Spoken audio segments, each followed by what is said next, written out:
Okay, so like back in the early 2000s, when the NCLB, that No Child Left Behind Act, was a big deal, Yeah.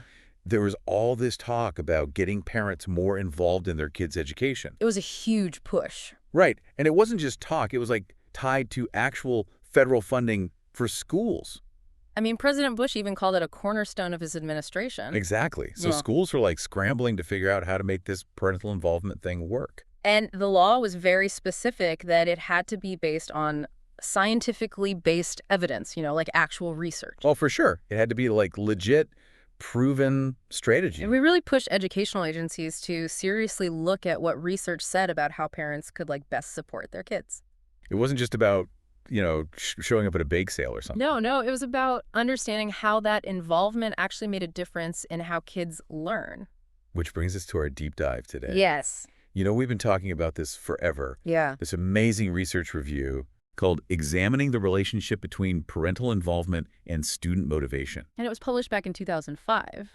Which, that's right when this whole NCLB thing was really kicking into high gear. So it's like a perfect snapshot of what the research was saying at the time. Right, and it's so relevant because it looks at how your parents' involvement from elementary school all the way through high school in the U.S. public school system connects to what actually motivated you as a student. And what's really cool about this particular review is that it specifically focuses on academic motivation. Okay. Not just like grades or test scores, but that underlying drive to learn and succeed in school. Right, like what made you tick? Yeah. What made you actually want to do well? Exactly. So they really dug deep into the research to find the studies that were most relevant to understanding how different kinds of parental involvement affect that internal motivation.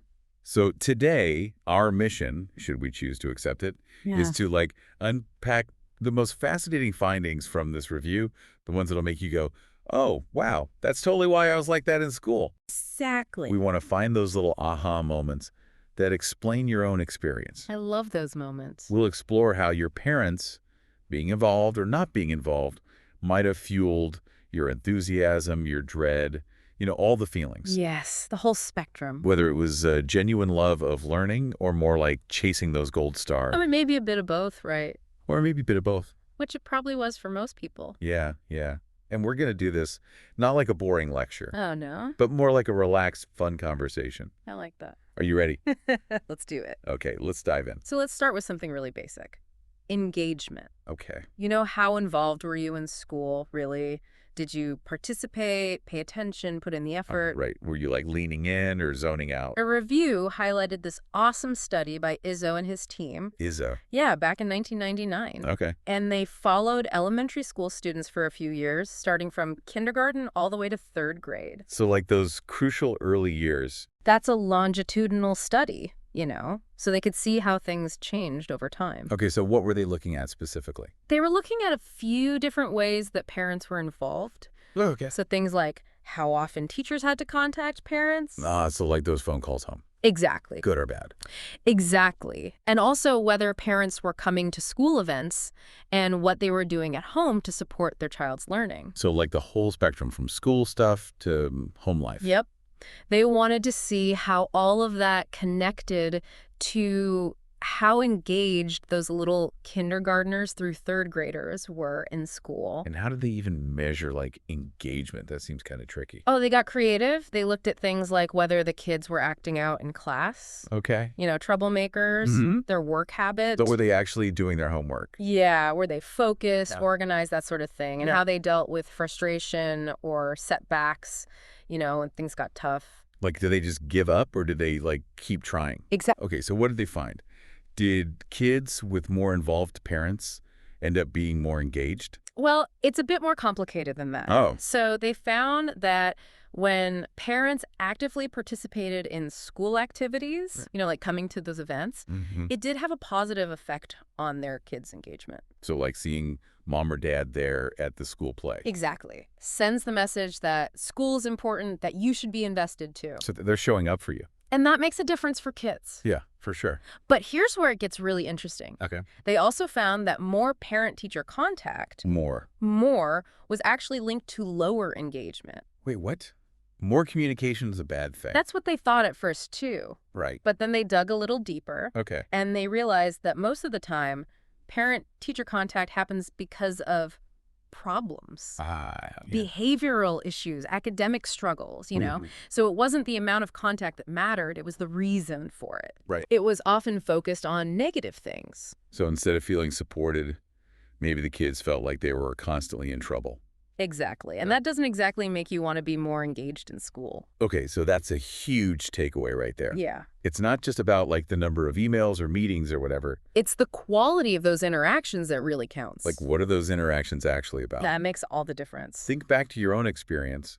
Was there ever a time when more communication from school just made you feel worse You know? instead of better? Yeah, instead of better. It happens. It happens. So this ISO study was all about elementary school, but the review also looked at older students. Okay, like teenagers. Yep.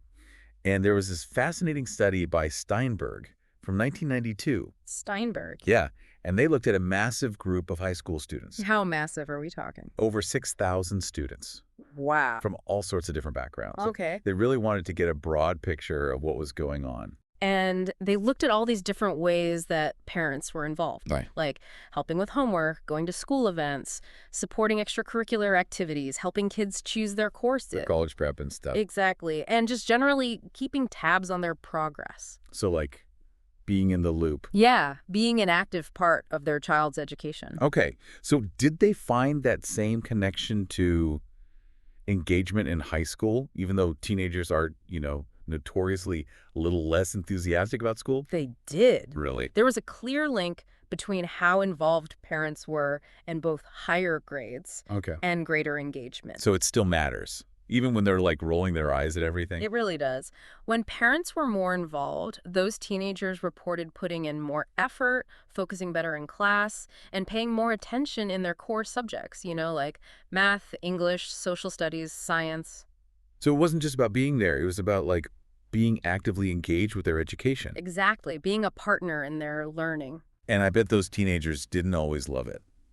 Probably not. But it seems like it made a difference in the long run. It seems that way. Okay, so across different ages, parental involvement seems to boost engagement.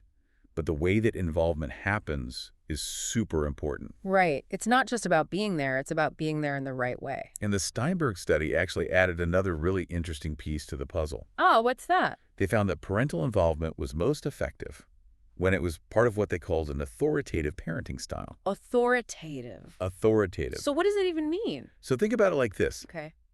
Parents who are warm and supportive, but also have clear expectations and boundaries, but they still give their kids some space to make their own choices. So it's about finding that balance between support and independence. Exactly. It's not about controlling every little thing. It's about guiding and encouraging. Right. Setting them up for success, but letting them figure things out on their own sometimes. Okay, that makes total sense. So it's not just about showing up. It's about showing up in a way that's supportive and guiding, but not like a helicopter parent. Yeah, no helicopter parents allowed. So we've talked about engagement, but let's get into what actually drives you as a learner.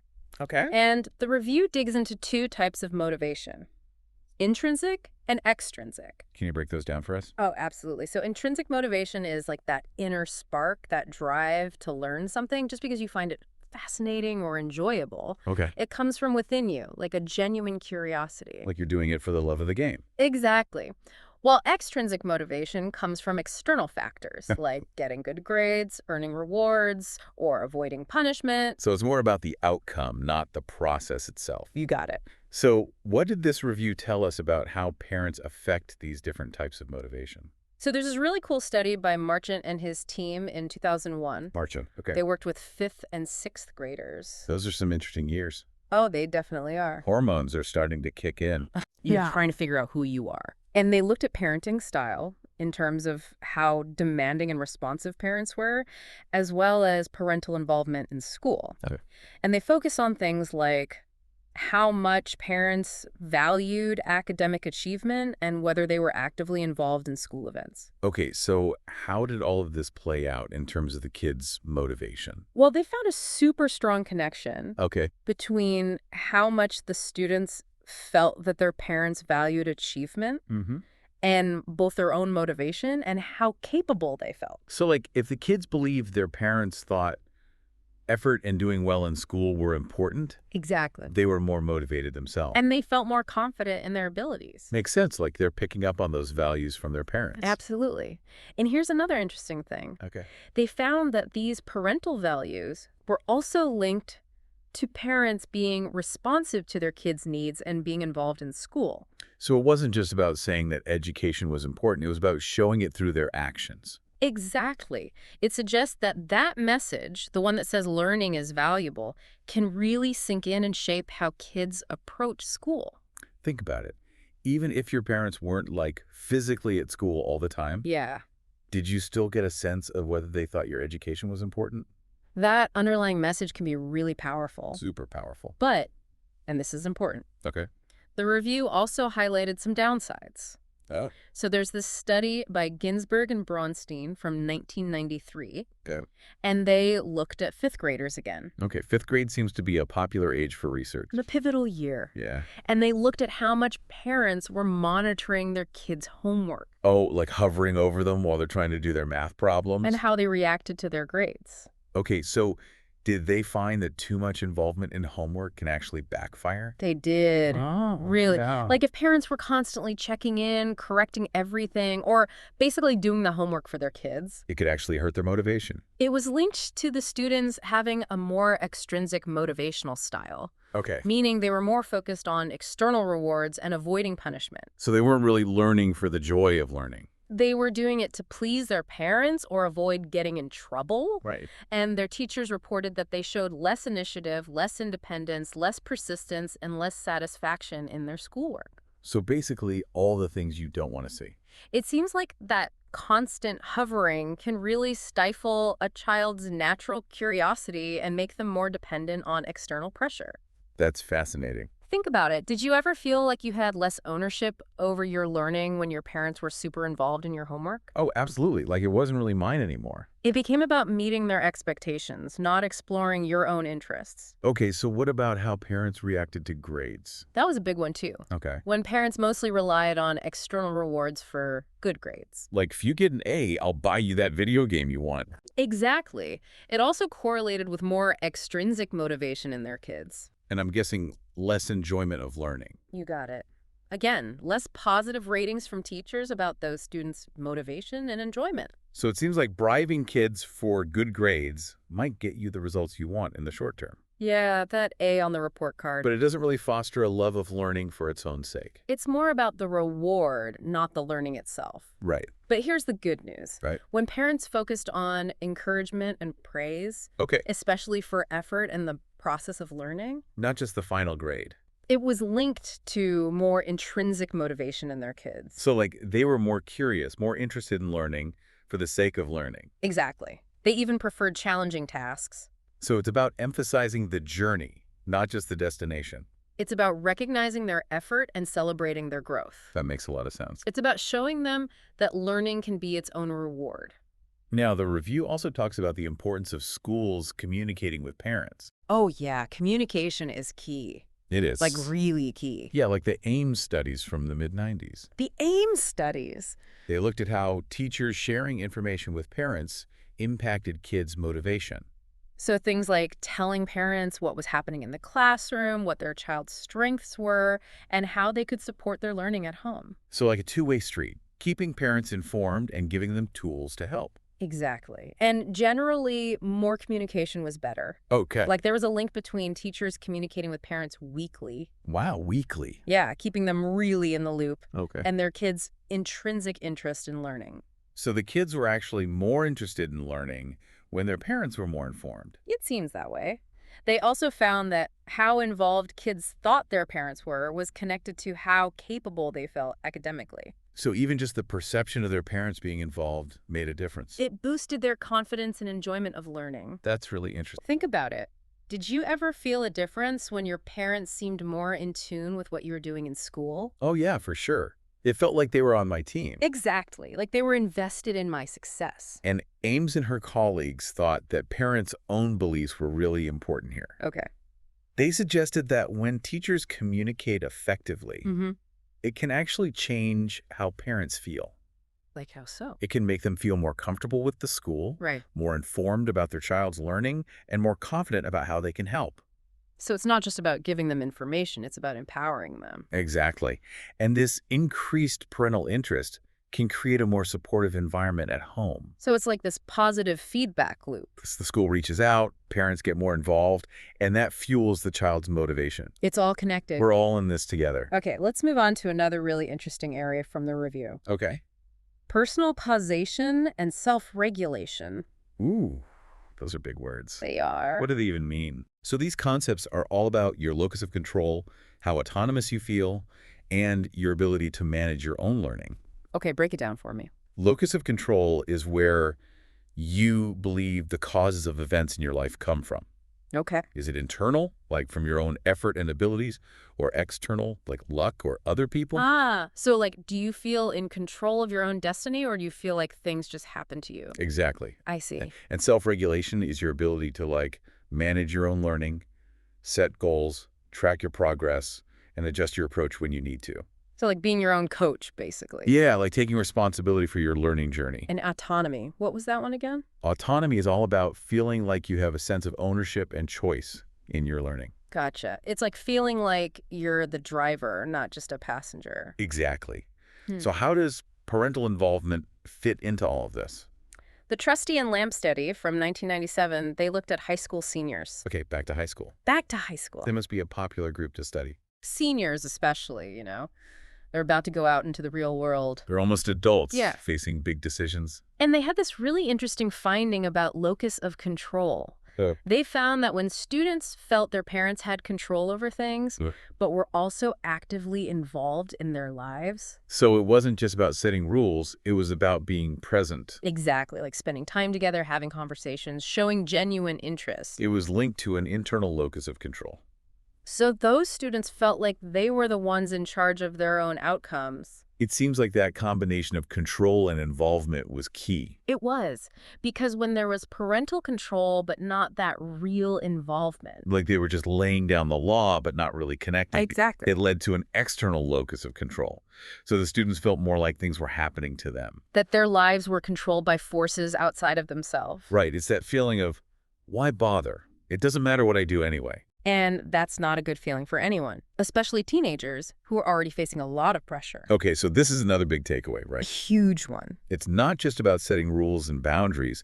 It's about creating a real connection. You have to show them that you care, that you're invested in their success. It's about being a supportive guide, not just an authority figure. Because that connection can make all the difference in how they see themselves and their ability to shape their own lives. Now, what about younger students? Okay. You know how they perceive their own autonomy and control over their learning? So, like, do they feel like they have a say in things? Exactly. Grolnick and his team, back in 1991, they did a study with elementary school students, grades 3 through 6. Okay. They looked at how these kids perceived their parents' involvement and parenting style. And how did that tie into their motivation? Well, they focused on 3 specific aspects of motivation. Okay. One was control, understanding, do they get that their actions affect their school outcomes? Second was their sense of academic competence. Like, do they believe they can actually succeed? Exactly. Yeah. And third was how autonomous they felt in their learning. So, like, how much of a say they felt they had in what and how they learned? Right. And did parental involvement play a role here, too? Oh, absolutely. Now, they did find that mothers were generally reported as being more involved. Really?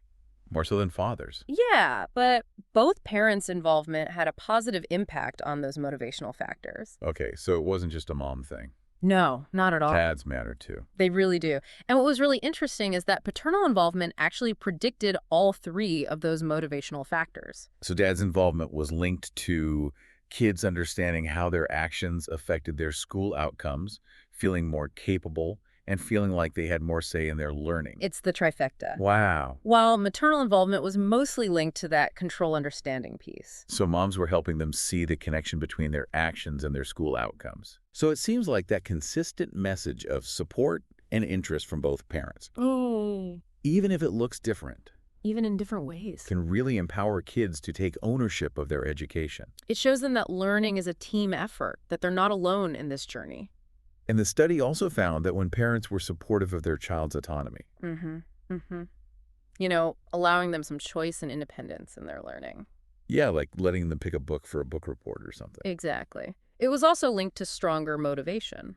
So giving them some freedom within boundaries actually helps them feel more motivated It seems counterintuitive, but it works. because it shows them that you trust them to make good choices. And that you respect their individuality and their interests. So it's all about that balance, right? Always about balance. Support and independence. Structure and freedom. Now, there was another study in the review Okay, tell me about it. by Stiller and Ryan Stiller and Ryan. from 1992 Okay. that looked at 7th and 8th graders. That middle school crew, those are some tough years. They are trying to figure out who you are, dealing with peer pressure, all that fun stuff. And they were looking at how students perceived their parents' and teachers' involvement and how much autonomy support they felt they got from both. Okay, so were they trying to see if teachers and parents play different roles in supporting students' autonomy? That's a great question, and it seems that they were. What did they find? Well, first off, both parent and teacher involvement were super important for predicting academic achievement. So both matter, but in different ways, maybe? It seems so, because while teachers had a stronger direct impact on grades, which makes sense, they're the ones doing the teaching. Right, they're on the front lines. Exactly. Parental autonomy, support, and involvement were more about those underlying motivational factors, Okay. like the students' understanding of control, their perceived competence, and their self-regulation, their ability to manage their own learning. So parents were laying the groundwork for success, even if it wasn't immediately reflected in their grades. It's like they were giving them the tools and the mindset to succeed in the long run. Like building that internal drive and that ability to take charge of their own learning. Precisely. It's like parents with coaches. And teachers are the referees. Okay, I like that analogy. And then there's the Grolnick and Slowiacek study. Grolnick and Slowiacek from 1994. Oh. And they were looking at middle schoolers again. Another middle school study. They're a popular group. Middle school's a wild ride. It is. And they went super deep. Like they were really trying to untangle all the different threads of parental involvement. Okay, so what were they looking at specifically? So they looked at 3 different types of parental involvement: behavioral, personal affective, and intellectual cognitive. And they looked at both moms and dads. Okay, so break those down for me. So behavioral involvement is things like attending school events, volunteering in the classroom, that kind of stuff. Okay, like showing up and being present. Exactly. Personal affective is all about the emotional support, showing warmth, interest, encouragement. Like that feeling of being loved and supported no matter what. Exactly. And intellectual cognitive is engaging with their kids' learning, like having discussions about schoolwork, helping them understand concepts, and encouraging their curiosity. So it's about being an active participant in their intellectual growth. And they wanted to see how these different types of involvement were linked to motivational resources, Okay. like self-regulation, perceived competence, and control understanding. Gotcha. So what did they find? Were certain types of involvement more effective than others? Well, it was complicated. Oh, I bet. There were a lot of moving parts. Makes sense. But one of the big things they found was that a lot of the connections between parental involvement and school performance actually happened indirectly. Okay, so explain that. So it wasn't just that more involvement directly led to better grades, it was that involvement influenced those motivational resources. Okay. And those resources, in turn, impacted school performance. So it's like a chain reaction. Like parents were providing the foundation. And those motivational resources were the building blocks. For success. So they weren't just pushing their kids to get good grades, they were equipping them with the tools and the mindset to achieve them.